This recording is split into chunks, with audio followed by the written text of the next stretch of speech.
যে যেমন চরিত্রের সে পছন্দ করবে ঠিক সেই রকম চরিত্রেরই কিছু মানুষকে। যে অন্যের নামে যেরূপ মন্তব্য করে তার মনটাও ওই মন্তব্যের মতোই হয়।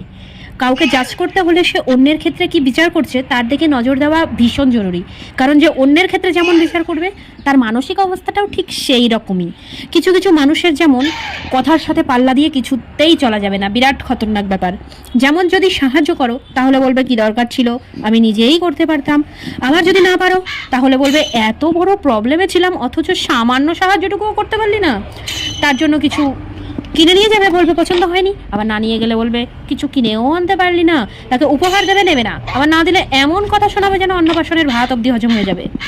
এদের জন্য কিছু করলেও সমস্যা, না করলেও সমস্যা, কিছু বললেও সমস্যা, না বললেও সমস্যা, এদের সামনে গেলেও সমস্যা, না গেলেও সমস্যা। মানে এরা কি সমস্যা লগ্নে জন্মেছে নাকি বুঝি না। মানে এরা কি মানুষ না বন মানুষ সেটাই মাঝে মধ্যে বুঝতে পারি না। ও সরি, বন মানুষ বলাও ভুল, কারণ বন মানুষরা অনেক ভালো হয়, তাদের আবার অপমান করা হয়। মানে ভগবান এদের কী ধাতু দিয়ে যে তৈরি করে, এরা নিজেও শান্তিতে থাকবে না, কাউকে শান্তিতে থাকতেও দেবে না। মানে অন্যের শান্তিটাকে যতক্ষণ পর্যন্ত নিয়ে বিঘ্ন না ঘটাবে শান্তিই হবে না। এটা ঠিক কী ধাতুর মানুষ। আবার বেছে বেছে ঠিক এই রকম মানুষগুলোর সাথেই চলতে হয়। না পারি বেরিয়ে আসতে, না পারি থাকতে, না পারি এদিকে আসতে, না পারি ওদিকে যেতে। মানে একটা বিভ্রান্তিকর ব্যাপার। ওফ, মানে আর পারি না। এদের সাথে যোগাযোগ রাখলেও কথা শোনাবে, না রাখলেও কথা শোনাবে। কিছু বললে আবার হুশ করে উড়িয়ে দেবে যেন নিজেই সব জানে। আবার না বললেও বলবে সব জেনে বসে আছিস অথচ একবার তো আমাকে জানানোর প্রয়োজন মনে করলি না। মানে এইসব লোকজনকে মাঝে মধ্যে মনে হয় যেন তুলে নিয়ে গিয়ে বস্তাবন্দি করে হিমালয়ের মাথার উপর রেখে আসি।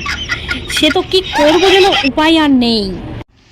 ভগবানকে এই জন্যই মাঝে মাঝে খুব করে প্রার্থনা করি, এত ইরিটেটিং মানুষগুলোকে দয়া করে আর পৃথিবীতে পাঠিও না। তাতে এই পৃথিবীর সুন্দর পরিবেশটা না নষ্ট হয়ে যায়। কিছু কিছু মানুষের মাথা খারাপ করে দেওয়ার জন্য এইসব ইরিটেটিং মানুষগুলো একাই 100। আসলে কাজের বেলায় অষ্টরম্ভা, কথার বেলায় বিরাট বিরাট ভাব। মাঝে মাঝে তো ভাবি এদেরকে নিজের জন্য নিজের একটু করুণা হয় না? নিজের জন্য নিজে কখনো লজ্জিত বোধ করে না? এরা ভাবেটা কি নিজেকে? আমি তো একটা কথা বলতে গেলে 7-5 কত কিছু ভেবেচিন্তে তারপরে বলি। মানে যত কথা কম বলতে পারি তত তো স্বস্তি বোধ করি। আর এরা নিজেকে নিজে জাহির করার জন্য এত কথা বলবে, এত কথা বলবে যে নিজের কথার জালে নিজেই পেঁচিয়ে যায়, নিজের কথায় নিজেই বোকা হয়ে যায়। তবুও এদের লজ্জা নেই, কথা বলতেই হবে। মানে এক অদ্ভুত ক্যারেক্টারিস্টিক। ওয়াশিং মেশিনে যদি ব্রেন সাফ করা যেত না, সবার আগে এদের মাথাগুলো পুড়ে দিয়ে আসতাম। অন্তত একটু সাফ হোক, মানে খুব দরকার এদের সাফ হওয়া। না হলে এত প্রবলেম ফেস করি কি আর বলবো, বলে শেষ করতে পারবো না। মানে এই ইরিটেটিং মানুষগুলোর জন্য জীবনে যে কত সমস্যায় পড়ি। তবে ভগবান যে কদিন বেঁচে আছি এইসব ইরিটেটিং মানুষের পাল্লায় আর ফেলো না। একা থাকতে থাকতে বোরিং হয়ে যেতে রাজি আছি, পাগল হয়ে যেতে রাজি আছি, ভয়ে মরে যেতে রাজি আছি, তবুও এইসব ইরিটেটিং মানুষের সাথে চলতে আর রাজি নেই। বাপরে বাপ।